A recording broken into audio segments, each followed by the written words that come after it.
Hi, I'm speaking with Chelsea Canedy, who lives in Maine, and she was in the top 10 of the Mustang Classic.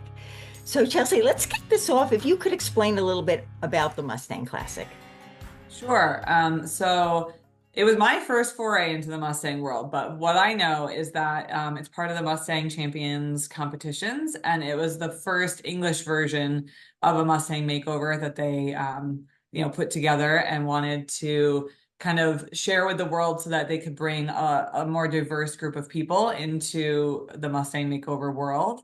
And that's why it was really appealing to me as an English rider to try to be part of something like that. And it was really a fun event. But now you can look back and you can tell our viewers about the experience.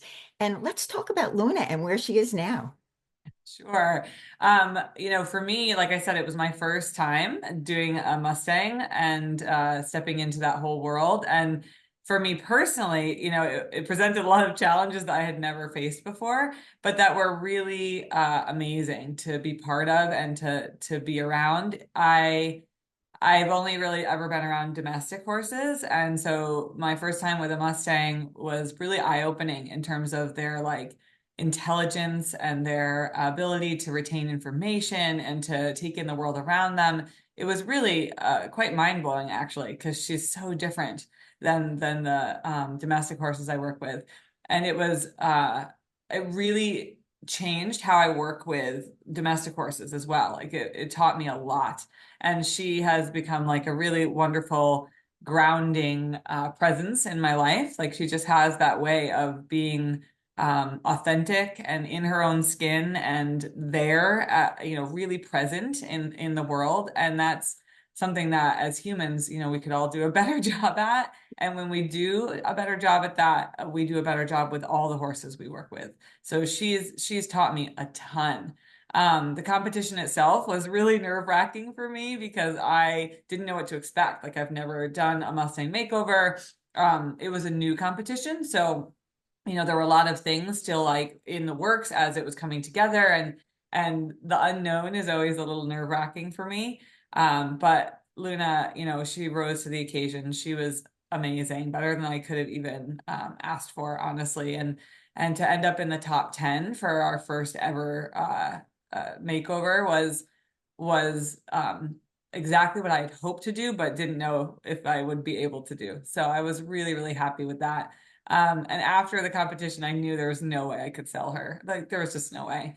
If I do another Mustang makeover in the future, I would maybe consider selling the horse. But for my first one, she's just so special. She's just so unique and special to me. So after the competition, I arranged for one of my longtime students who didn't have a horse to begin leasing her.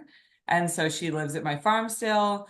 My student is doing an excellent job with her. She's continued her training under my tutelage just really, really well. So she's still doing liberty work. She's doing really fun under saddle work.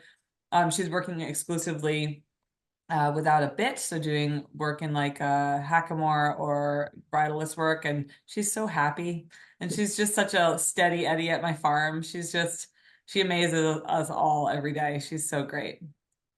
Yeah, I think it's so wonderful hearing all of the different people I've spoken with to talk about the Mustangs and the differences and the things that are the same and the fact that where they come from, and yet you can actually take them and make them Mm, into something that's very special.